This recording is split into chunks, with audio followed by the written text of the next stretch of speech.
സുവിശേഷ ദീപവുമേന്തി ഭൂഖണ്ഡങ്ങൾ താണ്ടി യാത്രയാവുന്ന മലയാളി വൈദികർ, കർത്താവിനെ പങ്കുവയ്ക്കുവാൻ തീഷ്ണതയോടെ മുന്നേറുന്ന ജീവിതങ്ങൾ. ഇത് ആഫ്രിക്കയിലെ കെനിയ എന്ന രാജ്യത്തെ മെറുവിൽ 11 വർഷത്തോളമായി ഇടവക സേവനവും ധ്യാന ശുശ്രൂഷകളുമായി സേവനം ചെയ്യുന്ന തൃശൂർ സ്വദേശി father Joy Chirayath CMI. African മിഷനെ ഫിയാത്ത് മിഷന്റെ ശുശ്രൂഷകളോട് ചേർന്ന് സേവനം ചെയ്യുന്ന ഈ വൈദികൻ തന്നെ വഴി നടത്തുന്ന ദൈവിക കരങ്ങളെക്കുറിച്ച് നമ്മോട് പങ്കുവയ്ക്കുന്നു. അച്ഛാ, ദൈവവിളിയുടെ അടിസ്ഥാന ഘടകം കുടുംബമാണെന്ന് നമുക്കറിയാം. എല്ലാ ദൈവവിളിയും ഏറ്റവും അധികം പരിപോഷിപ്പിക്കുന്നതും അതുപോലെ തന്നെ അതിന് തുടക്കം കുറിക്കുന്നതൊക്കെ കുടുംബത്തിലാണ്. അപ്പം അച്ഛൻ്റെ ദൈവവിളിയുടെ ആരംഭം കുറിച്ച അച്ഛൻ്റെ കുടുംബത്തെപ്പറ്റി ആരൊക്കെ ഉണ്ടായിരുന്നു, എങ്ങനെയായിരുന്നു എന്നൊക്കെ ഒന്ന് പങ്കുവയ്ക്കാമോ?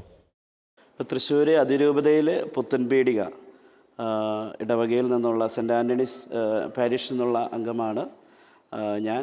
എൻ്റെ ഭവനത്തിൽ എൻ്റെ അപ്പച്ചനും അമ്മച്ചിയും എനിക്കുണ്ടായിരുന്നു. അവർ അപ്പച്ചൻ 2002-ലും അമ്മച്ചി 2018-ലും അവർ ഞങ്ങളെ വേർപെട്ട് പോയി. എൻ്റെ കുടുംബത്തിൽ എനിക്ക് 3 ജ്യേഷ്ഠ സഹോദരങ്ങളുണ്ട്. അതുപോലെ എനിക്കൊരു സഹോദരി പെങ്ങളുണ്ട്. അതടങ്ങുന്നതാണ് എൻ്റെ കുടുംബം. അച്ഛാ, 5 മക്കളടങ്ങിയ വളരെ മനോഹരമായൊരു കുടുംബം. ഈ കുടുംബത്തിൽ നിന്ന് എപ്പോഴാണ് അച്ഛനൊരു വൈദികനായി തീരണം, ഈ CMI സഭയിലേക്ക് അച്ഛൻ കടന്നു വരുന്നത്, ഈ കോയമ്പത്തൂർ പ്രൊവിൻസിലേക്കൊക്കെ അച്ഛൻ കടന്നു വരുന്നത് എങ്ങനെയാണ്, പഠനത്തിന് ശേഷം ഒരു സെമിനാരി ജീവിതത്തിലേക്ക് എങ്ങനെയാണ് വന്നത് എന്നൊക്കെ ഒന്ന് പറയാമോ? വൈദിക ജീവിതത്തെക്കുറിച്ച് പറയുമ്പോൾ എനിക്ക് ആദ്യമേ എന്ന് പറഞ്ഞു കഴിഞ്ഞാൽ എൻ്റെ ചെറുപ്പകാലങ്ങളിലൊന്നും അതിനോട് വലിയ ആഗ്രഹം എനിക്ക് എൻ്റെ മനസ്സിലുണ്ടായിരുന്നില്ല. ഇന്ന് ഞാൻ ചിന്തിക്കുമ്പോൾ എൻ്റെ ദൈവവിളിയെക്കുറിച്ച് പറയുമ്പോൾ എനിക്ക് പറയാൻ സാധിക്കും, എൻ്റെ അപ്പച്ചൻ്റെയും അതുപോലെ തന്നെ അമ്മച്ചിയുടെയും പ്രാർത്ഥനയാണ്. അപ്പച്ചൻ എന്ന് പറയുമ്പോൾ കുടുംബത്തിൽ പ്രാർത്ഥനയ്ക്ക് ഒത്തിരിയേറെ സീരിയസ്നെസ് കൊടുത്തിരുന്നൊരു വ്യക്തിയാണ്. അപ്പോൾ കുടുംബ പ്രാർത്ഥനയും അതുപോലെ തന്നെ വിശുദ്ധ അന്തോണീസിനോടുള്ള നൊവേന എന്നും ഈ പ്രാർത്ഥനകൾ കഴിഞ്ഞാലാണ് അപ്പച്ചൻ പറയുക ഭക്ഷണം കിട്ടുകയുള്ളൂ. രാത്രിയിലെ ഭക്ഷണം എന്ന് പറയുമ്പോൾ അത് കഴിഞ്ഞിട്ട് കിട്ടുള്ളൂ. അപ്പോൾ അത്രയും സീരിയസ് ആയിട്ട് അപ്പച്ചൻ പ്രാർത്ഥനകൾ നോക്കിയിരുന്നു. അതുപോലെ തന്നെ അമ്മയെക്കുറിച്ച് പറയുമ്പോൾ അമ്മ ജപമാലകളും അതുപോലെ തന്നെ ദീപബലികളും ഒത്തിരി തീക്ഷ്ണതയുള്ളത്, പല ദിവസങ്ങളിലും നോമ്പും ഉപവാസവും അതുപോലെ തന്നെ നല്ല പ്രാർത്ഥനാ ചൈതന്യം ഉണ്ടായിരുന്നു അമ്മച്ചി. അപ്പോൾ അമ്മച്ചിയുടെയും അപ്പച്ചൻ്റെയും ഉള്ളിലൊക്കെ ആഗ്രഹം ഉണ്ടായിരുന്നെങ്കിലും 10ാം ക്ലാസ് വരെ എൻ്റെ മനസ്സിൽ ഒരു വൈദികനാകണമെന്നുള്ള ഒരു ആഗ്രഹം എനിക്കുണ്ടായിരുന്നില്ല. പക്ഷേ ആ കാലഘട്ടങ്ങളിൽ ഞാൻ മുന്നോട്ട് പോയിക്കൊണ്ടിരിക്കുമ്പോൾ ഒരു ധ്യാനം, നമ്മുടെ മാർട്ടിൻ നായിക്കമ്പലച്ചൻ്റെ ഒരു ധ്യാനം 1 ഡേ റിട്രീറ്റ് പോട്ടയിൽ ഞാൻ കൂടാൻ പോയി. അപ്പോൾ അതങ്ങനെ കൂടിക്കഴിഞ്ഞപ്പോൾ അവിടെ അന്ന് പാടിയൊരു പാട്ട്, ഉണർവിൻ വരം ലഭിപ്പാൻ ദേശമെല്ലാം പോയിടാം, ആ പാട്ട് എന്നെ ഒത്തിരിയേറെ മനസ്സിലേക്ക് വരികയും അത് മനസ്സിലിങ്ങനെ വളരെ തീക്ഷ്ണതയോടുകൂടെ തന്നെ ഒരു ചെറിയൊരു ആരംഭമാണെന്ന് പറയാം. പക്ഷേ അത് കഴിഞ്ഞ് 10ാം ക്ലാസ് കഴിയുന്ന സമയത്ത് ദൈവവിളി എന്ന് പറയുന്ന ആ ഒരു വലിയ അനുഗ്രഹം എൻ്റെ മനസ്സിലേക്ക് വരികയാണ്, എൻ്റെ ഹൃദയത്തിലേക്ക്. അതുവരെ ഇല്ലാതിരുന്ന ഒരു എനിക്ക് തോന്നുന്നത് അത് പരിശുദ്ധാത്മാവിൻ്റെ വലിയ പ്രവർത്തനമാണ്. കാരണം അതിനോടുള്ള താല്പര്യം, അതിനോടുള്ള ആഗ്രഹം. ചുരുക്കി പറയുകയാണെങ്കിൽ ഞായറാഴ്ചകളിൽ പള്ളിയിൽ പോയിരുന്ന ഞാൻ ആ ദിവസങ്ങളായപ്പോൾ പ്രത്യേക പരിശുദ്ധാത്മാനുഗ്രഹം കൊണ്ട് എന്നും പള്ളിയിൽ പോയി തുടങ്ങി. അതുപോലെ തന്നെ കുടുംബത്തിലാണെങ്കിൽ ഒത്തിരി കാര്യങ്ങൾ ചെയ്യാൻ തുടങ്ങി. അപ്പോൾ പേരൻസിനും അത് മനസ്സിലായി, ഇവനിൽ മാറ്റം വന്നിരിക്കുന്നു. എന്തുകൊണ്ടാണെന്ന് അവർക്കറിയില്ല. പക്ഷേ ഞാൻ പറയും, അത് ദൈവവിളി, പരിശുദ്ധാത്മാവിൻ്റെ ഒരു പ്രവർത്തനം എന്നിൽ നടന്നതുകൊണ്ട് മാത്രമാണ് ഇങ്ങനെയുള്ള മാറ്റങ്ങൾ എന്നിൽ കടന്നു വന്നത്. അങ്ങനെയാണ് ദൈവവിളി എന്നിലേക്ക് വരുന്നതും അത് തിരിച്ചറിയുകയും ചെയ്യുന്നത്. അങ്ങനെ ഞാൻ അതൊക്കെ കഴിഞ്ഞ് ഞാൻ എൻ്റെ അപ്പച്ചനോടും അമ്മച്ചിയോടൊക്കെ പറഞ്ഞപ്പോൾ അപ്പച്ചന് ആദ്യമേ വലിയ ഇൻട്രസ്റ്റ് ഇല്ലായിരുന്നു. പക്ഷേ അത് കഴിഞ്ഞ് അപ്പച്ചൻ പറഞ്ഞു പോകുന്നതിൽ കുഴപ്പമില്ല. അപ്പോൾ അങ്ങനെ അത് കഴിഞ്ഞ് ഞാൻ ക്യാമ്പുകൾ, സാധാരണ നമുക്കറിയാമല്ലോ ദൈവവിളി ക്യാമ്പുകളിലൂടെ വൈദികരെ എടുത്ത്, അപ്പോൾ അങ്ങനെ ഞാൻ 1-2 ക്യാമ്പുകൾ CMIയിലും അതുപോലെ തന്നെ കപ്പൂച്ചൻ സഭയിലും ഇങ്ങനെ പോയിക്കൊണ്ടിരുന്ന സമയത്ത് 2 സ്ഥലത്തു നിന്നും എനിക്ക് ക്ഷണക്കത്ത് വന്നു. അത് വൈദികനാകാനായിട്ട് CMIയിൽ നിന്നും വന്നു, അതുപോലെ തന്നെ കപ്പൂച്ചൻ സഭയിൽ വന്നു. അപ്പോൾ ഞാൻ അമ്മച്ചിയോട് ചോദിച്ചു, എൻ്റെ അമ്മയോട് ചോദിച്ചു എവിടേക്കാണ് അമ്മയെ പോകേണ്ടതെന്ന് ചോദിച്ചു. അപ്പോൾ അമ്മ പറഞ്ഞൊരു ആൻസറുണ്ട്. അതായത് എവിടെ നിന്നാണ് ആദ്യത്തെ ക്ഷണക്കത്ത് വന്നത്, ആ ക്ഷണക്കത്ത് വന്നിടത്തേക്ക് മോൻ പോയിക്കോന്ന് പറഞ്ഞു. അപ്പോൾ നോക്കി കഴിഞ്ഞപ്പോൾ CMI ആണ്, പ്രത്യേകിച്ച് ഞാൻ ആയിരിക്കുന്ന CMI സഭ കോയമ്പത്തൂർ പ്രൊവിൻസാണ്. അപ്പോൾ പ്രൊവിൻസിൽ അങ്ങനെ ജോയ് ചാലിശ്ശേരി അച്ഛനാണ് ഞങ്ങളുടെ വൊക്കേഷണൽ പ്രൊമോട്ടർ. അപ്പോൾ അതൊക്കെ എനിക്ക് തോന്നുന്നത് അതൊക്കെ ദൈവം ക്രമീകരിച്ചതാണ്, അല്ലാതെ ഞാൻ ഇൻട്രസ്റ്റ് എടുത്ത് ചെയ്തൊന്നുമല്ല. അതുപോലെ പലരും ചോദിക്കാറുണ്ട് ഈ തൃശ്ശൂർ പ്രൊവിൻസിലുള്ളപ്പോൾ എന്തുകൊണ്ട് കോയമ്പത്തൂർ പോയി എന്ന്. അപ്പോൾ അതൊക്കെ ദൈവിക ക്രമീകരണമാണ്. എൻ്റെ ഫ്യൂച്ചറിൽ കെനിയയിലേക്ക് പോകുവാനും അതുപോലെ തന്നെ കാരണമാക്കുന്ന ആ പ്രൊവിൻസിലേക്ക് ദൈവം ക്രമീകരിച്ചതാണ്. അപ്പോൾ അമ്മയുടെ ഒറ്റ വാക്കുകൊണ്ടാണ് ഞാൻ അമ്മ പറഞ്ഞു CMIയിലേക്ക് പോവുക, അതിൽ ആദ്യ ക്ഷണക്കത്ത്, അങ്ങനെയാണ് ഞാൻ ഇതിലേക്ക് വരുന്നത്. അപ്പോൾ എൻ്റെ ദൈവവിളി പ്രത്യേകമായിട്ട് ആ സമയത്ത് വന്ന ഒരു ദൈവത്തിൻ്റെ ആത്മാവിൻ്റെ ഇടപെടലാണ്. ആ ഇടപെടൽ ഈശോ വളർത്തി. ഉറപ്പായിട്ടും. കാരണം അച്ഛൻ പറയുന്നതിൻ്റെ അകത്ത് ആദ്യ ഭാഗത്ത് അച്ഛൻ പറയുന്ന വളരെ വ്യക്തമായൊരു കാര്യമുണ്ട്. എത്രമാത്രം കുടുംബങ്ങൾ, മാതാപിതാക്കളുടെ പ്രാർത്ഥന മക്കളെ സ്വാധീനിക്കുന്നു, അവരുടെ ദൈവവിളിയെ പരിപോഷിപ്പിക്കുന്നു എന്നുള്ളത് അച്ഛൻ്റെ കുടുംബത്തിൽ നിന്ന് പറയുന്നുണ്ട്. ഒപ്പം അച്ഛൻ പറഞ്ഞൊരു വാക്ക്, ഈ കോയമ്പത്തൂർ പ്രൊവിൻസിൽ അംഗമായതുകൊണ്ടാണ് പിന്നീട് വർഷങ്ങൾക്കപ്പുറത്ത് ഒരു കെനിയ എന്ന് പറയുന്ന രാജ്യത്ത് എത്തിച്ചേരാനൊക്കെ ആയിട്ട്. അപ്പോൾ പരിശുദ്ധാത്മാവ് അന്നേ അതിനെ കണ്ട് വളരെ വ്യക്തമായിട്ട്, അതുകൊണ്ടാണ് തൃശ്ശൂർ പ്രൊവിൻസിൻ്റെ കീഴിൽ കിടക്കുന്ന ഒരു ഇടവകയിൽ നിന്നും അച്ഛൻ കോയമ്പത്തൂർ പ്രൊവിൻസിൽ എത്തുന്നതും. അതൊക്കെ ആത്മാവ് എത്ര മനോഹരമായിട്ട് നയിക്കുന്നു എന്ന് അച്ഛൻ ജീവിതത്തിൽ നിന്ന് മനസ്സിലാക്കുന്നുണ്ട്. ഉറപ്പായിട്ടും വിശുദ്ധ ചാവറയച്ചൻ്റെ ആത്മീയ തണലിൽ CMI സഭയുടെ കോയമ്പത്തൂർ പ്രൊവിൻസിന് കീഴിലെ ഒരു വൈദികനായ ഫാദർ ജോയി ചിറയത്ത് ഇന്ന് ആഫ്രിക്കൻ മിഷന്റെ ഭാഗമായി ഡെലിവറൻസ് ശുശ്രൂഷകൾ ഉൾപ്പെടെ അവിടെ നിരവധി ശുശ്രൂഷകൾ നിർവഹിക്കുന്നു. അനേകം ജനങ്ങൾക്ക് കർത്താവിൻ്റെ സ്നേഹം പകർന്നു നൽകി ഇദ്ദേഹം സങ്കീർണമായ ഈ സുവിശേഷ വയലിൽ സേവനം ചെയ്യുന്നു. അച്ഛാ, എനിക്ക് മനസ്സിലാക്കാൻ സാധിച്ചതിൽ നിന്ന് അച്ഛൻ 11 വർഷങ്ങൾക്ക് മുൻപ് വൈദിക പട്ടം സ്വീകരിച്ച ഒരാളാണ്. വൈദിക ജീവിതത്തിൻ്റെ ആരംഭത്തിലെ തന്നെ അച്ഛൻ കെനിയയിലേക്ക് പോവുകയാണോ ചെയ്തത്, അതോ വൈദിക പരിശീലനത്തിന് ശേഷം അച്ഛൻ വൈദികനായതിനു ശേഷം എവിടേക്കാണ് അച്ഛൻ സേവനം ചെയ്തതെന്ന് കൂടി ഒന്ന് പറയാമോ? 2009 എൻ്റെ പട്ടമായിരുന്നു. അതിനുശേഷം 3-4 മാസം ജൂൺ മാസത്തിലാണ് ഞാൻ കെനിയയിലേക്ക് പോകുന്നത്. അപ്പോൾ അതിനു മുൻപുള്ള മാസങ്ങൾ ഞങ്ങളുടെ കോയമ്പത്തൂർ ലിസ്യു മോണസ്ട്രിയിൽ, അതൊരു ഇടവപ്പള്ളി കൂടിയാണ്, രാമനാഥപുരം രൂപതയുടെ ഒരു ഇടവപ്പള്ളി കൂടിയാണ്. അപ്പോൾ അവിടെയാണ് ഞാൻ പോകുന്നതിന് 3-5 മാസം എൻ്റെ ശുശ്രൂഷകൾ ചെയ്തത്. അത് കഴിഞ്ഞ് 2010 ജൂണിലാണ് ഞാൻ അവിടെ നിന്ന് കെനിയയിലേക്ക് യാത്ര തിരിക്കുന്നത്. അപ്പോൾ കെനിയയിലേക്ക് യാത്ര തിരിക്കുമ്പോൾ ഞങ്ങളുടെ പ്രൊവിൻസിൽ പ്രത്യേകിച്ച് അന്നത്തൊരു തീരുമാനമായിരുന്നു, ഓർഡിനേഷൻ കഴിഞ്ഞ് കഴിഞ്ഞാൽ 1 വർഷം അവിടെ പോയി സേവനം ചെയ്യണമെന്ന്. അപ്പം അങ്ങനെ ആ സമയത്തൊന്നും വലിയ സന്തോഷമൊന്നും ഉണ്ടായിരുന്നില്ല, വലിയ താല്പര്യമൊന്നുമില്ലായിരുന്നു. ഇങ്ങനെ ഓർഡിനേഷൻ കഴിഞ്ഞ് പെട്ടെന്ന് തന്നെ ഇവിടെ നിന്ന് നമ്മുടെ നാട്ടിൽ നിന്ന് വേറൊരു നാട്ടിലേക്ക് പറിച്ചു നടുക എന്ന് പറയുമ്പോൾ ഒത്തിരി സന്തോഷവും ഇല്ലായിരുന്നു. അതുപോലെ തന്നെ ഒത്തിരി എന്താ പറയുക, നമ്മുടെ ഒത്തിരി ബുദ്ധിമുട്ടുകളും. പിന്നെ നമുക്കറിയാം ആഫ്രിക്ക എന്ന് പറയുമ്പോൾ എല്ലാവരും കാണുന്നത് അതുപോലെയാണ്. അവിടെ ചെല്ലുമ്പോൾ ചിലപ്പോൾ ഭക്ഷണം കിട്ടത്തില്ല, അല്ലെങ്കിൽ അതുപോലെ തന്നെ പലതരത്തിലുള്ള ഡിഫിക്കൽട്ടീസ് ഉണ്ടെന്ന് വിചാരിക്കും. അപ്പോൾ അങ്ങനെ ആ ഒരു തരത്തിലാണ് ഞാൻ ഇവിടുന്ന് ഇഷ്ടമില്ലാതെയാണ് ഞാൻ പോകുന്നത്. അപ്പോൾ ഞാൻ ഇവിടുന്ന് പോകുമ്പോൾ അധികാരികളോട് ഞാൻ പറഞ്ഞു, അന്നത്തെ പ്രോത്സാഹനത്തിനോട് ഞാൻ പറഞ്ഞു, 1 വർഷത്തേക്ക് ഞാൻ പോകാം, 1 വർഷം കഴിഞ്ഞ് ഞാൻ തിരിച്ചു വരുമെന്ന് പറഞ്ഞു. അപ്പം അങ്ങനെ ഞാൻ അവിടെ 1 വർഷത്തെ ഞാൻ അവിടെ ചെന്ന് കഴിഞ്ഞപ്പോൾ കെനിയയിൽ പ്രത്യേകിച്ച് പറയുകയാണെങ്കിൽ 1 വർഷം ഒരു റിട്ടേൺ ടിക്കറ്റും ആയിട്ടാണ് ഞാൻ പോകുന്നത് ഇവിടുന്ന്. നമുക്കറിയാമല്ലോ, ഒരു സ്ഥലത്ത് ഈ വിദേശത്ത് പോകുമ്പോൾ നമ്മൾ റിട്ടേൺ ടിക്കറ്റ് എടുക്കും. അത് 3 മാസത്തേക്ക് അത് അലൗഡ് ഉള്ളൂ. പക്ഷേ ഞാൻ പോയപ്പോൾ ആ 3 മാസത്തെ ആ ടിക്കറ്റ് അത് റിന്യൂ ചെയ്യാൻ പറ്റും. ഒരു കുറച്ച് പൈസ കൊടുത്തു കഴിഞ്ഞാൽ അത് റിന്യൂ ചെയ്യാനായിട്ട് സാധിക്കും. നമുക്ക് 1 വർഷത്തേക്ക് അത് എക്സ്റ്റെൻഡ് ചെയ്യാൻ സാധിക്കും. അങ്ങനെ ഞാൻ അവിടെ ചെന്ന് 3 മാസം കഴിഞ്ഞപ്പോൾ 1 വർഷത്തേക്ക് അത് എക്സ്റ്റെൻഡ് ചെയ്തു. അങ്ങനെ ഞാൻ എൻ്റെ ദിവസങ്ങൾ ഞാൻ എണ്ണിക്കൊണ്ടായിരുന്നിരുന്നത്. എന്ന് പറഞ്ഞു കഴിഞ്ഞാൽ അവിടെ ചെന്ന് കഴിഞ്ഞപ്പോൾ നമുക്കറിയാമല്ലേ, അവിടുത്തെ food different, culture different, language different, people everything entirely everything is different. എല്ലാ മനുഷ്യരും എല്ലാം ഡിഫറെൻ്റാണ്. അവിടെ ചെന്നു നമ്മുടെ കലണ്ടറിൽ ഇങ്ങനെ ഡേറ്റ് കുറിക്കുകയാണ്, ഞാൻ തിരിച്ചു പോകും. കാരണം റിന്യൂ ചെയ്തിട്ടുണ്ട്, റിന്യൂ ചെയ്തതിൻ്റെ ഡേറ്റും ടിക്കറ്റും എൻ്റെ കയ്യിലുണ്ട്. അപ്പോൾ എനിക്കറിയാം എന്ന് തിരിച്ചു പോകുന്നത്. അപ്പം അങ്ങനെ പോയൊരു വ്യക്തിയാണ് 1 വർഷം. അത് കഴിഞ്ഞ് 1 വർഷം കഴിഞ്ഞപ്പോൾ ഞാൻ അധികാരികളോട് പറഞ്ഞു, ഇനി എനിക്ക് അവിടെ തുടരാൻ താല്പര്യമില്ല, ഞാൻ എത്രയും വേഗം തിരിച്ചു പോവുകയാണ്. നമ്മൾ ബൈബിളിൽ യോനായുടെ കഥ വായിക്കുന്നുണ്ട്, അതുപോലെയാണെന്ന് തോന്നുന്നു. കാരണം അച്ഛൻ കെനിയയിലേക്ക് പോയി അച്ഛൻ തിരിച്ചു വരികയാണ്. അച്ഛൻ ആ മിഷൻ അധികം ഇഷ്ടപ്പെടാണ്ടാണ് തിരിച്ചു വരുന്നതെന്ന് തോന്നുന്നു.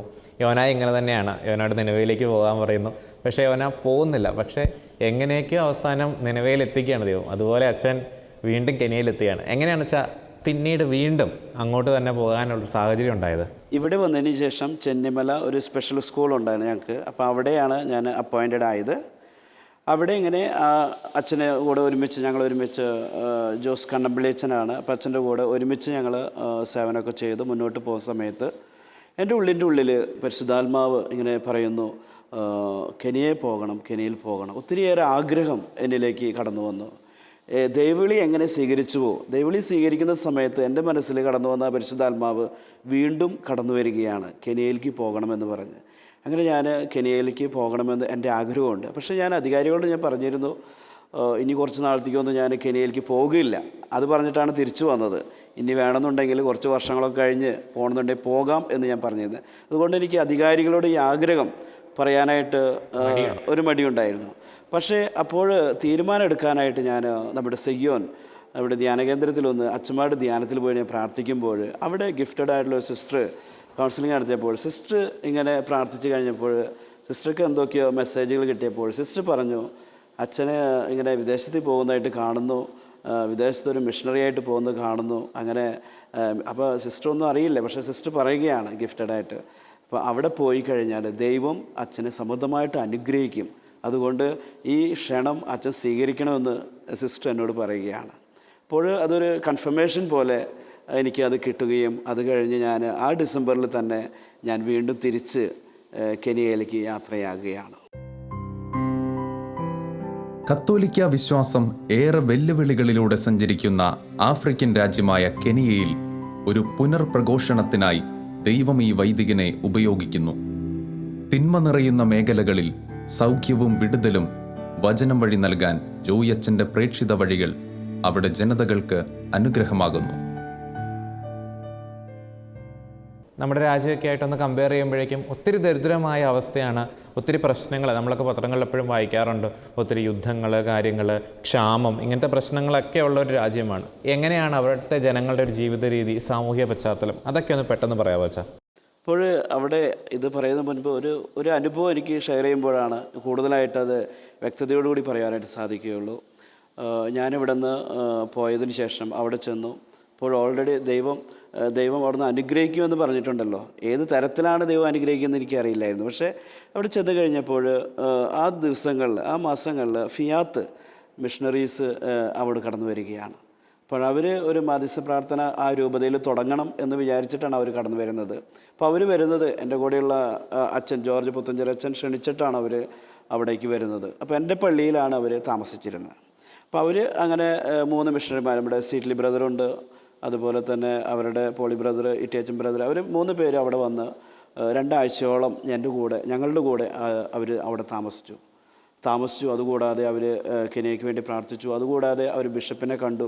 അപ്പോൾ അവർ വന്നു കഴിഞ്ഞപ്പോൾ അവരൊത്തിരി അനുഭവങ്ങൾ എന്നോട് ഷെയർ ചെയ്തു. അവരുടെ ജീവിതത്തിൽ ദൈവം നൽകിയ വലിയ കൃപകൾ, അതുപോലെ തന്നെ ദൈവം ഇടപെട്ട നിമിഷങ്ങൾ, കർത്താവിനെ അനുഭവിച്ച നിമിഷങ്ങൾ, അങ്ങനെ ഒത്തിരിയേറെ കാര്യങ്ങൾ അവർ ഷെയർ ചെയ്ത് കഴിഞ്ഞപ്പോൾ എൻ്റെ മനസ്സിലും അങ്ങനെയുള്ളൊരു ചിന്ത കടന്നു വന്നു. കാരണം ഞാൻ ഈ മക്കൾക്ക് വേണ്ടി, കാരണം ഈ കെവി പറഞ്ഞ പോലെ പാവപ്പെട്ട ആൾക്കാർക്ക് വേണ്ടി അല്ലെങ്കിൽ ഇവിടുത്തെ ജനത്തിന് വേണ്ടി നമ്മൾ നിൽക്കുമ്പോൾ നമുക്കൊരു ദൈവത്തിൻ്റെ കൃപയില്ലെങ്കിൽ നമുക്കവിടെ നിൽക്കാൻ പറ്റില്ല. നമ്മൾ പെട്ടെന്ന് അവിടെ നിന്ന് ഓടി വേറെ രാജ്യങ്ങളിലേക്കോ അല്ലെങ്കിൽ വല്ലയിടത്തേക്ക് നമ്മൾ പോരും. നമുക്കവിടെ നിൽക്കാനായിട്ട് തോന്നുകയില്ല. ഞാൻ 1 വർഷത്തിന് പോയ ആളാണ്. 11 വർഷം അവിടെ നിൽക്കാമെന്ന് പറഞ്ഞു കഴിഞ്ഞാൽ അതിൻ്റെ പുറകിലത്തെ കഥയാണ് ഞാനിപ്പോൾ ഷെയർ ചെയ്യാൻ ആഗ്രഹിക്കുന്നത്. അപ്പോൾ അങ്ങനെ ഇവർ വന്നു പോയതിന് ശേഷം ഒരു വലിയൊരു അനുഗ്രഹം എന്ന് പറയുന്നത് എൻ്റെ മനസ്സിലേക്ക് കടന്നു വന്നു. ഇവരൊക്കെ ഒത്തിരിയേറെ പ്രാർത്ഥിക്കുകയും എന്നോട് സില്ലി ബ്രദറൊക്കെ പറഞ്ഞു, ഞങ്ങൾ കുർബാന എടുത്തു വെച്ച് തന്നാൽ മതി, പിന്നെ അച്ഛൻ്റെ ഡ്യൂട്ടികളൊക്കെ ചെയ്തോ, അങ്ങനെ പറഞ്ഞ് ഫുൾ ടൈം ഇതിൻ്റെ മുഴുവനായിട്ട് ദൈവത്തിലിരുന്ന് പ്രാർത്ഥിക്കുന്ന ഒരു വലിയ എന്താ പറയുക, ഒത്തിരിയേറെ തീക്ഷ്ണതയോടെ പ്രാർത്ഥിക്കുന്നു. അവിടെ അനുഭവങ്ങളൊക്കെ കേട്ട് കഴിഞ്ഞപ്പോൾ എൻ്റെ മനസ്സിൽ തോന്നി, കാരണം എനിക്കും എന്തെങ്കിലും എൻ്റെ ഈശോയ്ക്ക് വേണ്ടി ചെയ്യണം. കാരണം ചെയ്യുന്നുണ്ട്, ദീപിലർപ്പിക്കുന്നുണ്ട്, നമ്മുടെ സാക്രമെൻറ്റ്സ് ചെയ്യുന്നുണ്ട്, അവിടുത്തെ ഇടവകയുടെ ഡ്യൂട്ടീസൊക്കെ ഞാൻ ചെയ്യുന്നുണ്ട്. പക്ഷേ അതിൽ കൂടുതൽ എന്തെങ്കിലും എൻ്റെ ഈശോയ്ക്ക് ചെയ്യണമെന്ന് ഞാൻ ആഗ്രഹിച്ചു. അങ്ങനെ അവർ പോയി കഴിഞ്ഞപ്പോൾ ഞാൻ രാവിലെ എഴുന്നേറ്റ് ഒരു പ്രാർത്ഥന സ്റ്റാർട്ട് ചെയ്യുകയാണ്. 4 മണി 4:30 ആ സമയത്ത്. തുടക്കത്തിൽ കുറച്ച് ബുദ്ധിമുട്ടൊക്കെ ഉണ്ടായിരുന്നു, എങ്കിലും അതൊക്കെ മാറ്റിവെച്ച് അവിടെ നിന്ന് പ്രാർത്ഥിക്കുകയാണ്. എങ്ങനെയാണ് ദൈവം അനുഗ്രഹിക്കുന്നതും എങ്ങനെയാണ് ഈ മക്കൾക്ക് നന്മ കൊടുക്കാനായിട്ട് സാധിക്കുക എന്നുള്ളതും ഈ പ്രാർത്ഥനയിലൂടെ. അങ്ങനെ ഒരു ദിവസം ഞാൻ ഇങ്ങനെ ചാപ്പലിലിരുന്ന് പ്രാർത്ഥിക്കുന്ന സമയത്ത് ഒരു ദൈവിക ദർശനം എനിക്ക് എൻ്റെ ജീവിക്കുന്ന ഈശോ കടന്നു വരികയാണ്. ഈശോ എൻ്റെ അരികിലേക്ക് വരുന്നു എന്ന് വന്നിട്ട് യു ആർ മോസ്റ്റ് വെൽക്കം എന്ന് ഈശോ പറയുകയാണ്. അത് ഞാൻ എൻ്റെ ചെവി കൊണ്ട് കേൾക്കുകയാണ്. അവരുടെ ഭാഷയിലാട്ടോ, യു ആർ മോസ്റ്റ് വെൽക്കം. അവരുടെ ഭാഷയിൽ കരിബൂനി സാന എന്ന് പറഞ്ഞാൽ യു ആർ മോസ്റ്റ് വെൽക്കം. ഇത് ഞാൻ കേൾക്കലും ആ സ്വപ്നം, അല്ലെങ്കിൽ സ്വപ്നമെന്നോ ദർശനമെന്നോ നമുക്ക് എന്ത് വേണേലും അതിനെ വിളിക്കാം, ആ ഒരു നിമിഷത്തിൽ അങ്ങനെ വലിയൊരു അനുഭവം എന്നിലുണ്ടായി. ആ അനുഭവം യഥാർത്ഥത്തിൽ എന്നിലുള്ള എന്തൊക്കെയോ കുറവുകൾ, എന്തൊക്കെയോ നമ്മൾ പറയില്ലേ ഫില്ലിങ്, ചിലതൊക്കെ ബ്ലാങ്കായി കിടക്കുന്നു, അല്ലെങ്കിൽ ഫുൾ ഫില്ലിങ് നടക്കാത്ത ഏരിയകളൊക്കെ കർത്താവ് അതങ്ങോട്ട് ഫില്ല് ചെയ്തു. അതായത് ഞാനിവിടെ തന്നെ ആയിരിക്കേണ്ടതാണ് എന്നൊരു ഫീലിംഗ്, ഒരു കൺഫർമേഷൻ. അത് കൺഫർമേഷനാണ്. കാരണം കരിബൂനി സാന എന്ന് അവരുടെ ഭാഷയിലാണ് ദൈവം ഈശോ അവിടെ നിന്ന് ഇൻട്രൊഡ്യൂസ് ചെയ്തത്. അപ്പോൾ അത് ആഫ്രിക്കൻ ജനതയ്ക്ക് വേണ്ടി, കെനിയ മാത്രമല്ല, എൻ്റെ മനസ്സിലെ ആഗ്രഹം ആഫ്രിക്കൻ ഭൂഖണ്ഡം മുഴുവൻ യേശുവിന് വേണ്ടി ഓടി നടക്കണം എന്നുള്ളൊരു ആഗ്രഹമുണ്ട്. അത് ദൈവം അതിൻ്റെ ഒരു ആരംഭമാണ് അന്ന് ആ ചാപ്പലിൽ ഉണ്ടായത്. ഉറപ്പായിട്ടും അത് എങ്ങനെയാച്ചും പറയുമ്പോൾ ഒത്തിരി സന്തോഷമുണ്ട്. കാരണം നമ്മളൊന്ന് ഡൗട്ട് അടിച്ചിരിക്കുമ്പോഴേക്കും ഈശോ എത്ര മനോഹരമായിട്ടല്ലേ അതൊന്ന് കൺഫേം ചെയ്ത്, നീ ഇവിടെ ആയിരിക്കേണ്ടതാണ്, നിനക്ക് ഇങ്ങോട്ട് സ്വാഗതം എന്ന് ആ ഭാഷയിൽ തന്നെ അച്ഛനൊരു ദർശനം ഉണ്ടാകുമ്പോഴേക്കും ഇത് കൂടുതൽ നമുക്കൊരു ഡൗട്ടിൻ്റെ ആവശ്യമില്ല. അത് ദൈവവിളിയെക്കുറിച്ച് അസ്വസ്ഥതകളുണ്ടായിരുന്നു. ആഫ്റ്റർ ഓർഡിനേഷൻ നമുക്ക് പഠിക്കുന്ന കാലത്തും അതുപോലെ തന്നെ ഓർഡിനേഷൻ കാലത്തും ഒക്കെ ഒത്തിരി ഡൗട്ടുകളും അസ്വസ്ഥതകളൊക്കെ ഉണ്ടായിരുന്നു. പക്ഷേ ഈ ദർശനത്തിലൂടെ കർത്താവ് ജീവിക്കുന്നവനാണ്, നമ്മുടെ അരികെ വരുന്നവനാണ്, നമ്മുടെ വേദനകളും വിഷമങ്ങളും പ്രയാസങ്ങളും എന്തൊക്കെയുണ്ട് മാറ്റിക്കളയുകയും അതുപോലെ നമുക്ക് അനുഗ്രഹം കൃപകൾ നൽകാനായിട്ട് ഈശോ എപ്പോഴും സന്നിഹിതനാണ്. അപ്പോൾ ഈ ഒരു അനുഭവമാണ് ഇന്നും എന്നെ പിടിച്ചു നിർത്തുന്നതും ദൈവമക്കൾക്ക് വേണ്ടി സേവനം ചെയ്യാനായിട്ട് എന്നെ അവിടെ നിന്ന് വഴി നടത്തുന്നതും ഈ ഈശോയുടെ ആ ദർശനവും അതുകൂടാതെ ഈശോ കാലകാലങ്ങളിൽ അവിടെ നിന്ന് എനിക്ക് നൽകിയ കൃപകളുമാണ് ദൈവമക്കൾക്ക് കൂടുതൽ അനുഗ്രഹമായിട്ട് തീരുന്നത്. നമ്മൾ പറഞ്ഞു വന്നത് അവിടുത്തെ ഒരു സാമൂഹ്യ പശ്ചാത്തലം, നമ്മുടെ ഒരു നാടുമായിട്ടൊക്കെ നോക്കുമ്പോഴേക്കും എങ്ങനെയാണ്, എന്ത് ജീവിതമാർഗ്ഗമാണ് അവർക്കുള്ളത്, അതുപോലെ അവരുടെ വിദ്യാഭ്യാസം, അങ്ങനത്തെ കാര്യങ്ങളൊക്കെ എന്ന് പറയുമ്പോൾ ആഫ്രിക്ക എന്ന് പറയുമ്പോൾ പ്രത്യേകിച്ച് ഇത് ഈസ്റ്റേൺ ആഫ്രിക്ക, നമുക്കറിയാം ആഫ്രിക്കൻ ഭൂഖണ്ഡം വളരെ വലുതാണ്. വളരെ വലുതെന്ന് പറഞ്ഞാൽ നമ്മൾ അവിടെ നിന്ന് ഇന്ത്യയിലേക്കുള്ള ദൂരം ഉണ്ടാവും, നമുക്ക് ഈസ്റ്റേൺ ആഫ്രിക്കയിൽ നിന്ന് സൗത്ത് ആഫ്രിക്കയിൽ പോകാം. അത്രയും വലിയ ഭൂഖണ്ഡമാണ്. ഈസ്റ്റേൺ ആഫ്രിക്കയിൽ ഉള്ള രാജ്യങ്ങൾ, തൊട്ടുകിടക്കുന്ന രാജ്യങ്ങൾ നമ്മുടെ ഉഗാണ്ട, ടാൻസാനിയ, സൊമാലിയ, പിന്നെ സുഡാൻ്റെ ഒരു സൈഡ്, റുവാണ്ട. അപ്പോൾ അതൊക്കെ ബന്ധപ്പെട്ട് കിടക്കുന്നതാണ് കെനിയ. ഒരു ക്രിസ്ത്യൻ കൺട്രിയാണ്. 90-92% ക്രിസ്ത്യൻസുണ്ട്. അതിൽ 50% തോന്നുന്നു ഈ 50% കാത്തലിക്സും ബാക്കിയുള്ള അതർ ഡിനോമിനേഷൻസുമാണ്. അപ്പോൾ ക്രിസ്ത്യൻ പശ്ചാത്തലമാണ് കെനിയ. അതുകൂടാതെ കെനിയയിൽ രൂപതകളുണ്ട്, അതുപോലെ തന്നെ ഇടവകകളുണ്ട്. ഇപ്പോൾ ഞാൻ 7 വർഷത്തോളമായിട്ട് ഇടവകയിലായിരുന്നു ജോലി ചെയ്തിരുന്നത്. കുടുംബത്തെ പശ്ചാത്തലം എന്ന് പറയുമ്പോൾ അവർ കൃഷിയെ ആശ്രയിച്ച് ജീവിക്കുന്നവരാണ്. ഒരു മെജോറിറ്റി, നമ്മളിപ്പോൾ പറയില്ലേ, ഒരു കേരളം ഒരു 100 വർഷം മുൻപ് അല്ലെങ്കിൽ കുറേ വർഷം മുൻപ് കൃഷിയെ ഡിപ്പെൻഡ് ചെയ്തതുപോലെ ഒത്തിരി പേര് കൃഷിയെ ഡിപ്പെൻഡ് ചെയ്യുന്നു. അതുപോലെ തന്നെ പലതരത്തിലുള്ള ജോലികൾ അവർ ചെയ്യുന്നുണ്ട്. പ്രത്യേകിച്ച് അവരുടെ ഭക്ഷണം എന്ന് പറയുന്നത് നമ്മൾ മെയ്സും അതുപോലെ തന്നെ ബീൻസുമാണ്, ചോളം പയറും. അതാണ് അവരുടെ മെയിൻ ഫുഡ്. അത് കിട്ടിയാൽ പിന്നെ അവർക്ക് വേറെ ഒന്നും വേണ്ട. അത് 3 നേരമാണെങ്കിൽ അവരത് കഴിക്കാൻ അവർ റെഡിയാണ്. പിന്നെ സാധാരണ പാവപ്പെട്ട ജനമാണ്, വളരെ പാവപ്പെട്ട ജനം, നല്ല സ്നേഹമുള്ളവരാണ്. നമ്മൾ കെനിയയെക്കുറിച്ച് ആഫ്രിക്കൻസ് കുറിച്ച് കേൾക്കുമ്പോൾ അവർ ഭയങ്കര റിജിഡായിട്ടുള്ളവരാണ്, വളരെ അറ്റാക്ക് ചെയ്യുന്നതൊക്കെ നമ്മൾ കേട്ടിട്ടുണ്ട്. പക്ഷേ അതൊക്കെ നമ്മൾ കേട്ടുകേൾവി മാത്രമേ ഉള്ളൂ. നമ്മൾ അവരുടെ കൂടെ ജീവിക്കും മനസ്സിലാകും ഇത്രയേറെ സ്നേഹമുള്ളവർ, നമ്മളെ പൊന്നുപോലെ കരുതുന്ന ആൾക്കാരാണ്, സ്നേഹമുള്ളവർ, അതുപോലെ റെസ്പെക്റ്റ് ചെയ്യുന്നവർ, അതുപോലെ തന്നെ നമ്മളെ വേണ്ട രീതിയിൽ ഫാദർ എന്ന് പറയുമ്പോൾ ആ രീതിയിൽ അവർ കാണുന്നവരാണ്. അപ്പോൾ അങ്ങനെയുള്ളൊരു അറ്റ് ഹോം ഫീലിംഗ് എനിക്ക് എൻ്റെ ജീവിതത്തിൽ ഈ 15 വർഷത്തിൽ എനിക്ക് അനുഭവിക്കാനായിട്ട് സാധിച്ചിട്ടുണ്ട്. അപ്പോൾ ഇപ്പോഴത്തെ യുവതി യുവാക്കൾ വളരെ നന്നായിട്ട് പഠിച്ചു വരുന്നവരാണ്. പിന്നെ അവർക്ക് ഇംഗ്ലീഷ് അവർക്ക് മാനേജ് യുവതി യുവാക്കളൊക്കെ എല്ലാവർക്കും ഇംഗ്ലീഷ് അറിയാം. അപ്പോൾ നമ്മൾ ഇംഗ്ലീഷിലാണ് നമ്മളുടെ ധ്യാനങ്ങളും അതുപോലെ പരിപാടികളൊക്കെ അവർക്ക് നടത്തുന്നത്. അപ്പോൾ അവർ ഇങ്ങനെ അവരുടെ ജീവിതത്തിൽ ഇങ്ങനെ കഷ്ടപ്പാടുകളുടെ ഒരു ലൈഫാണ് അവർ കഴിയുക. പക്ഷേ അവരതിലൊക്കെ സന്തോഷവാന്മാരാണ്. ഇപ്പോൾ നമ്മളിപ്പോൾ നാട്ടിൽ പറയില്ല, ഒത്തിരിയേറെ കഷ്ടപ്പെടുമ്പോഴും സന്തോഷവാന്മാരായിരുന്നു എന്ന് പഴയ തലമുറ കുറിച്ച് നമ്മൾ പറയാറുണ്ട്. അതുപോലെ തന്നെ അവർ കഷ്ടപ്പെടുന്ന വ്യക്തികളാണ്. പക്ഷേ അവർ ഉള്ളതുകൊണ്ട് സംതൃപ്തിപ്പെട്ട് അല്ലെങ്കിൽ ഉള്ളതുകൊണ്ട് സന്തോഷമായിട്ട് ജീവിക്കുന്ന ഒരു ജനതയാണ് കെനിയ. അച്ഛൻ്റെ വാക്കുകളിൽ നിന്നൊരു കാര്യം വ്യക്തമാണ്. നമ്മൾ ഈ കേൾക്കുന്ന അല്ലെങ്കിൽ നമ്മൾ പേടിക്കുന്ന ഒരു രാജ്യമോ ഒരു ഭൂഖണ്ഡമോ ഒന്നുമല്ല, മറിച്ച് നമ്മളെ സ്നേഹിക്കുന്ന, വൈദികരെ ബഹുമാനിക്കുന്ന, ആദരിക്കുന്ന ഒരു സമൂഹമാണ് അവിടെ ഉള്ളതെന്നുള്ളത് ഒരുപക്ഷെ അച്ഛൻ്റെ വാക്കുകളിൽ നിന്നായിരിക്കും നമ്മളെ കേൾക്കുന്ന പലർക്കും മനസ്സിലാക്കാൻ സാധിക്കുന്നത്. ഏറെ സങ്കീർണതകൾ നിറഞ്ഞ കെനിയൻ മിഷനിൽ ദൈവം ഈ വൈദികനെ ഉപയോഗിക്കുന്നു. അസൗകര്യങ്ങൾക്ക് നടുവിൽ നിന്നുകൊണ്ട് അഭിമാനത്തോടെ ഈ വൈദികൻ ഈ ദേശത്തിന് വചനത്തിന്റെ വെളിച്ചവും ഉപ്പും പുളിമാവുമാകുന്നു. കർത്താവിനെ പ്രതി മിഷണറിയായി ദേശാന്തരങ്ങൾ സഞ്ചരിക്കുന്ന ദൈവവിളിയുടെ മഹത്വം ഇവിടെ പ്രഘോഷിക്കപ്പെടുന്നു. അച്ഛാ, ഏതൊക്കെ മേഖലയിലാണ് നമ്മുടെ സഭ അവിടെ ശുശ്രൂഷ ചെയ്യുന്നത്? പ്രത്യേകിച്ച് നമ്മൾ ഇന്ത്യയൊക്കെ എന്ന് പറയുമ്പോഴേക്കും നമ്മൾ ഉത്തരേന്ത്യയിലൊക്കെ ഒരു കാലഘട്ടത്തിൽ മെഡിസിൻ, ആരോഗ്യ മേഖലയിൽ, വിദ്യാഭ്യാസ മേഖലയിലൊക്കെയാണ് ഒത്തിരി ശ്രദ്ധിച്ചിരുന്നത്. എന്തൊക്കെയാണ് ആഫ്രിക്കൻ മിഷൻ രംഗത്ത് നമ്മുടെ സഭ, പ്രത്യേകിച്ച് മലയാളികളായ വൈദികർ സിസ്റ്റേഴ്സൊക്കെ കടന്നു ചെല്ലുമ്പം ശുശ്രൂഷ ചെയ്യുന്ന ഇടവക വൈദികരായിട്ടുണ്ട്. അതുകൂടാതെ നമ്മൾ എന്തൊക്കെ മേഖലയിലാണ് ശുശ്രൂഷ ചെയ്യുന്നത്? CMI പ്രത്യേകിച്ച് എല്ലാ കോൺഗ്രിഗേഷൻസ് നമ്മുടെ വൈദികരായിട്ടുള്ള CMI അതുപോലെ കോൺഗ്രിഗേഷൻസ് അതുപോലെ സിസ്റ്റേഴ്സും കോൺഗ്രിഗേഷൻസൊക്കെ ജോലികൾ ചെയ്യുന്നുണ്ട്. അവിടെ പല മേഖലകളിൽ, രൂപതകളിൽ പല മേഖലകളിൽ നമ്മൾ ചെയ്യുന്നുണ്ട്. അവിടുത്തെ ബിഷപ്പ്മാർ നമ്മെക്കുറിച്ച് വലിയ മതിപ്പാണ്. ഒരിക്കൽ ഞങ്ങളുടെ വേറൊരു ബിഷപ്പ് ഇന്ത്യയിൽ വരികയും നമ്മളുടെ ഇവിടുത്തെ സ്ഥലങ്ങളും നമ്മുടെ ഇവിടുത്തെ പ്രവർത്തനങ്ങളും കണ്ട് അദ്ദേഹത്തിന് വളരെയേറെ സന്തോഷമായി. കാരണം നമ്മൾ ഒത്തിരിയേറെ വിശ്വാസികളാണ്, കൂടുതൽ കാര്യങ്ങൾ ചെയ്യുന്നു, കൂടുതൽ ഡെഡിക്കേറ്റഡ് ആണ്. അപ്പോൾ നമ്മൾ നോക്കുമ്പോൾ എവിടെ പോയാലും നമുക്ക് നമ്മളുടെ സിസ്റ്റേഴ്സിനും അച്ഛന്മാരും ജോലി ചെയ്യുന്നത് കാണാൻ സാധിക്കും. പക്ഷേ നമ്മളെക്കുറിച്ച് പറയുന്ന നമുക്ക് പ്രശംസിക്കാനായിട്ട് കഴിയും ഒരു കാര്യമെന്ന് പറയുന്നത്, നമ്മുടെ വൈദികർ അല്ലെങ്കിൽ നമ്മുടെ സിസ്റ്റേഴ്സ് വളരെ ഡെഡിക്കേറ്റഡ് ആണ്. അതുപോലെ തന്നെ വളരെ തീക്ഷ്ണതയുള്ളവരാണ്. അതുപോലെ തന്നെ ദൈവിക അനുഭവമുള്ളവരാണ്. അപ്പോൾ അതിൻ്റെ മേഖലയിൽ ജോലി ചെയ്യുമ്പോൾ അവിടുത്തെ എല്ലാ ബിഷപ്പ്മാർക്കും, ഈ ബിഷപ്പ് ഇവിടെ വന്നിട്ട് ആ ബിഷപ്പ് അവിടെ തിരിച്ചു വന്നപ്പോൾ പറയുകയാണ്, നിങ്ങൾ എത്ര വൈദികരെ വേണമെങ്കിലും എൻ്റെ രൂപതയിലേക്ക് കൊണ്ടുപോരെ, എത്ര സിസ്റ്റേഴ്സിന് വേണമെങ്കിൽ എന്നെ കൊണ്ടുപോരെ. കാരണം അത്രയേറെ വില്ലിങ്ങോട് കൂടിയാണ് അവരൊക്കെ നമ്മളെ കാണുന്നത്. നമ്മൾ ഒത്തിരി ഇടവകകൾ, അവിടുത്തെ പശ്ചാത്തലം എന്ന് പറയുന്നത് നമ്മുടെ അവിടുത്തെ പോലത്തെ പശ്ചാത്തലമല്ല.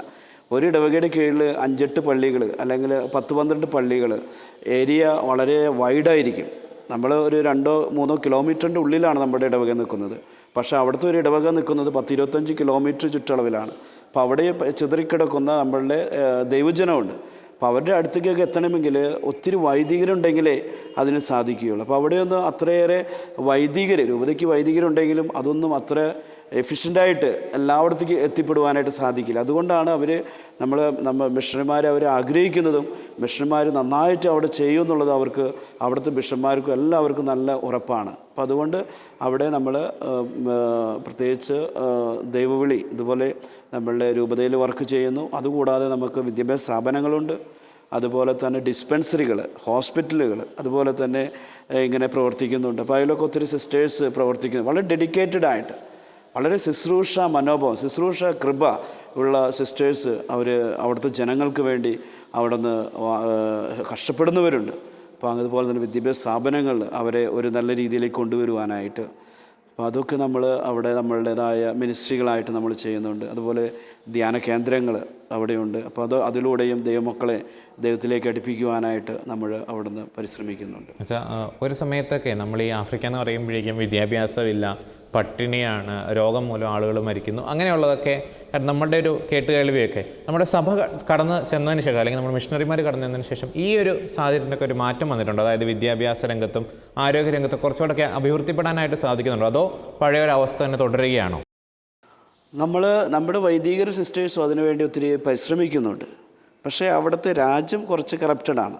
അപ്പോൾ അതുകൊണ്ട് കുറച്ച് ഉള്ള അവസ്ഥകളുണ്ട്. പക്ഷേ ഈ കാലഘട്ടത്തിൽ എങ്കിൽ പറയുകയാണെങ്കിൽ കമ്പയർ ചെയ്യുകയാണെങ്കിൽ കുറേ മാറ്റങ്ങൾ വന്നിട്ടുണ്ട്. നമ്മൾ പ്രത്യേകിച്ച് രാജ്യം അതിൻ്റെ നോക്കുന്നുണ്ട്. അതുപോലെ തന്നെ നമ്മുടെ വൈദികർ അതുപോലെ തന്നെ പ്രവർത്തിക്കാൻ ആഗ്രഹിക്കുന്നുണ്ട്. അതുപോലെ സിസ്റ്റേഴ്സ് അതുപോലെ തന്നെ അവരെ ഇതിലേക്ക് പ്രത്യേകിച്ച് പഠനത്തിൻ്റെ മേഖലകൾ വളരെ പൂറായിരുന്നു. പക്ഷേ ഇപ്പോൾ കുറേയേറെ നമ്മളൊക്കെ അതിനുവേണ്ടി പ്രത്യേകം ശ്രമിക്കുന്നുണ്ട്. അതുപോലെ തന്നെ നമ്മളുടെ സോഷ്യൽ പ്രവർത്തനങ്ങൾ അതൊക്കെ നമ്മൾ ചെയ്യുന്നുണ്ട്. പ്രത്യേകിച്ച് ഇപ്പോൾ ഞാൻ ഓർക്കുന്നത് ഞങ്ങൾക്കൊരു പ്രൊജക്റ്റുണ്ട്, കാനേഡിയൻ പ്രൊജക്റ്റ് ചാലീസ്. അപ്പോൾ ആ പ്രൊജക്റ്റിൻ്റെ ഭാഗമായിട്ട് അവിടെ 600 കുട്ടികളെ നമ്മൾ പ്രൊമോട്ട് ചെയ്യുന്നുണ്ട്. സോഷ്യൽ വർക്കിൻ്റെ ഒരു ഭാഗമാണ്. പക്ഷേ അതും ആ കുട്ടികൾക്ക് നന്മയാണ്. കാരണം കുട്ടികളുടെ എഡ്യൂക്കേഷൻ കാര്യങ്ങൾ, അവരുടെ കുടുംബത്തിൻ്റെ കാര്യങ്ങൾ, അപ്പോൾ അതുപോലെ തന്നെ എല്ലാതും നമ്മൾ പ്രൊമോട്ട് ചെയ്യുന്നു. അപ്പോൾ അതുപോലെയുള്ള കുറേ നല്ല നല്ല പ്രവർത്തനങ്ങൾ നമ്മൾ വഴിയായിട്ട് അവിടെ കടന്നു വരുന്നുണ്ട്. അപ്പോൾ അതിലൂടെ ഒത്തിരി മക്കൾ നല്ല വിദ്യാഭ്യാസത്തിലേക്ക് കടന്നു വരുന്നുണ്ട്. അതുപോലെ തന്നെ നല്ല ഹോസ്പിറ്റലുകൾ പല രീതിയിൽ അവിടെയുണ്ട്. അപ്പോൾ അതിലേക്കും അവർ കടന്നു വരുന്നുണ്ട്. കെനിയയിൽ പോകാനായിട്ട് ഒട്ടും താല്പര്യമില്ലാത്ത ഒരു വൈദികൻ കഴിഞ്ഞ 11 വർഷങ്ങളായിട്ട് അവിടെ ശുശ്രൂഷ ചെയ്യുന്നതിൻ്റെ, പ്രത്യേകിച്ച് അവിടെ ചെന്നതിന് ശേഷം ഒരു ദർശനത്തിലൂടെ ദൈവം തന്നെ ഞാൻ നിന്നെ തിരഞ്ഞെടുത്തതാണ് എന്ന് പറഞ്ഞതിൻ്റെ ഒരു അനുഭവത്തിലൂടെയൊക്കെയാണ് നമ്മളിപ്പോൾ കടന്നു പോയിക്കൊണ്ടിരിക്കുന്നത്. ഈ അനുഭവങ്ങൾ തീരുന്നില്ല, ഒത്തിരി വിശേഷങ്ങൾ കേൾക്കാനുണ്ട്. എങ്ങനെയാണ് ആഫ്രിക്കൻ രാജ്യങ്ങളിൽ സഭ പ്രവർത്തിക്കുന്നതെന്നും അവിടുത്തെ ആത്മീയതയെപ്പറ്റിയൊക്കെ ഇനിയും ഒത്തിരി കാര്യങ്ങൾ അറിയാനുണ്ട്. അച്ഛാ നമ്മളോടൊപ്പം അടുത്ത എപ്പിസോഡിലും തുടരും. അതുവരേക്കും നമുക്ക് കാത്തിരിക്കാം. അച്ഛാ, അടുത്ത എപ്പിസോഡിൽ നമുക്ക് വീണ്ടും കാണാം. വിളവിൻ്റെ നാഥൻ വിളിക്കുന്നു നിന്നെ, വലയെറിഞ്ഞണയുക നിങ്ങൾ. വിളവേറെയാണു കതിർ കൊയ്തെടുത്തിടാൻ, വിശ്വസ്തരാവുക നിങ്ങൾ.